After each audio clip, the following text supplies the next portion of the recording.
August is Women in Translation Month. So let's discuss two translated books that are short but highly engaging.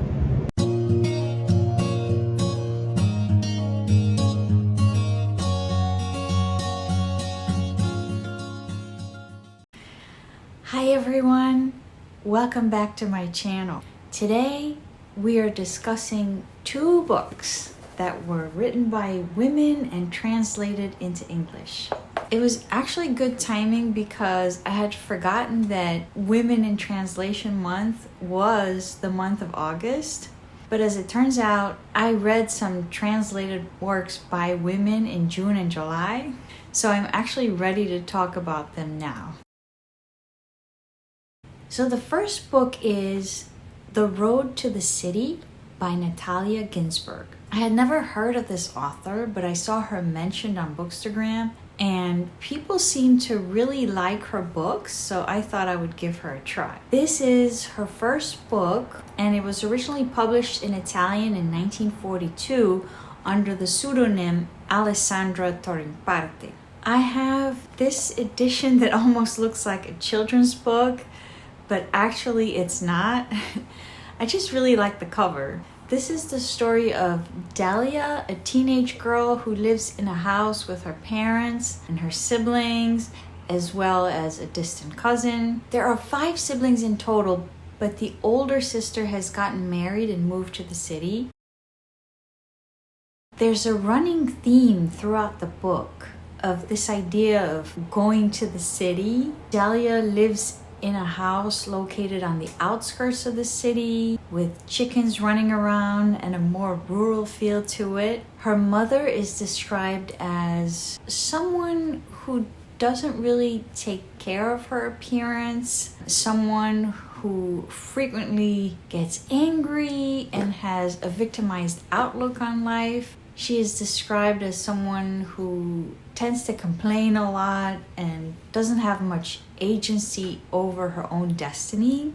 The only happy people in the household are the 2 youngest siblings because they are still young and focused on playing. So for Delia, as a teenager, walking to the nearby city symbolizes a desire to separate herself from her boring life and look for adventure and excitement. To me, the theme of going to the city reminded me of the concept of the trauma bond. So in a trauma bond, there is a pattern where you go away from the abuser or the unhealthy relationship for a while, and then paradoxically, you go back. It's the same thing here. She has a difficult childhood where there are people insulting her and criticizing her at home. So she goes to the city as an escape. But sometimes it feels like she wants to go home or she needs her parents' approval. So there's a back and forth dynamic going on. So it seems that the road to the city is like the desire to set yourself free that is never completely fulfilled, and something always pulls you back. The other discussion point is what I would call the timelessness of the story.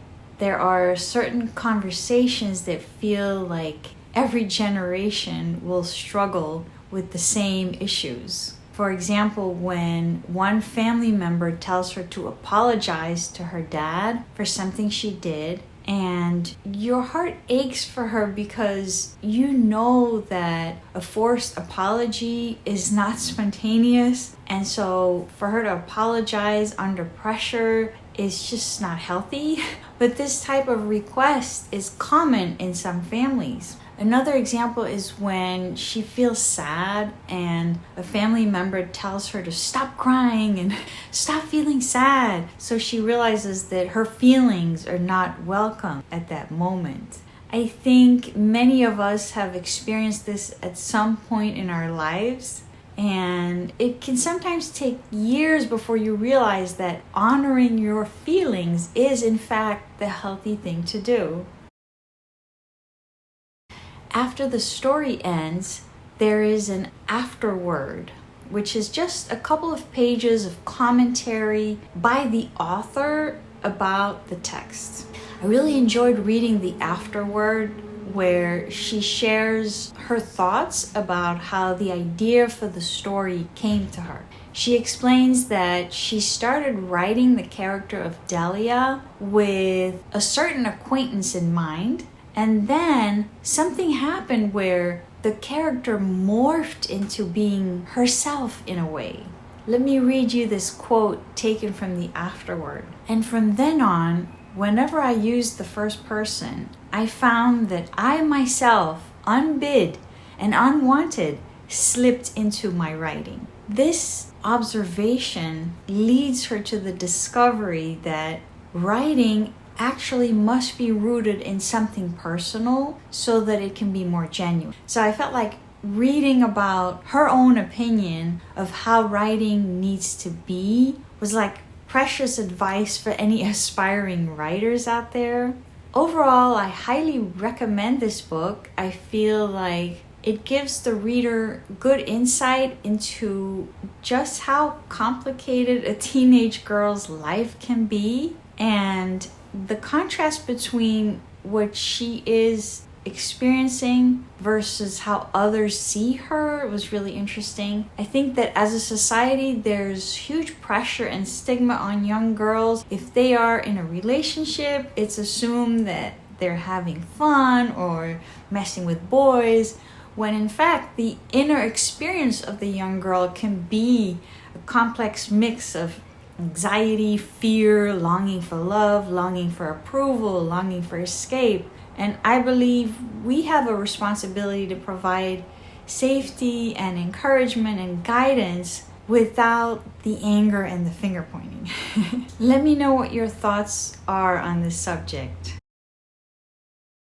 So our second book is I Who Have Never Known Men by Jacqueline Harpman. This book was originally published in French in 1995. It's about a group of 40 women who are trapped in an underground prison surrounded by guards. The main character is the youngest of the group, and she has no recollection of what life was like before the prison. In contrast, the other women have memories of life before the prison when they were free. Some of the women had husbands, jobs, children. They talk about swimming and dancing and all the things they used to do. To the main character, all these stories are very abstract, as she has never experienced a free life herself. However, nobody knows why they were captured and locked up in this prison. Throughout the book, the main theme is this eerie feeling of not knowing. The protagonist has moments of despair that alternate with moments of hope and a renewed desire to find the truth. To me, this feeling of not knowing serves as a metaphor for life on earth. Regardless of our religious beliefs, there are many questions that we don't have the answer to. And people tend to struggle with the search for meaning in their lives. So I think that the main character's resolve to continue her search and do what she can under the circumstances is similar to what we all must face by the mere fact of being human. After reading this book, I thought about the irony of the narrative. The main character is constantly feeling like she missed out on life because she didn't have men in her life. And yet, I feel like in a lot of ways, she did discover what life is all about. There are core themes throughout the book that to me represent the essence of being human and of living a meaningful life. So one of them was the alleviation of suffering. She always tried to help the other women when they were sick, and that requires empathizing with the other women and taking action to help them. We as humans have the capacity for empathy, and when we use it, we feel more alive. Another one was the idea of working through feelings. Sometimes she would feel angry at the other women, and then she was able to come to terms with her own anger. That is an important experience in our lives, this ability to recognize a feeling and then work through it until your feeling evolves. Another example was the way the women created rituals. At one point in the book, if a woman died, they would have a ceremony of sorts and sing a song to honor the woman's life.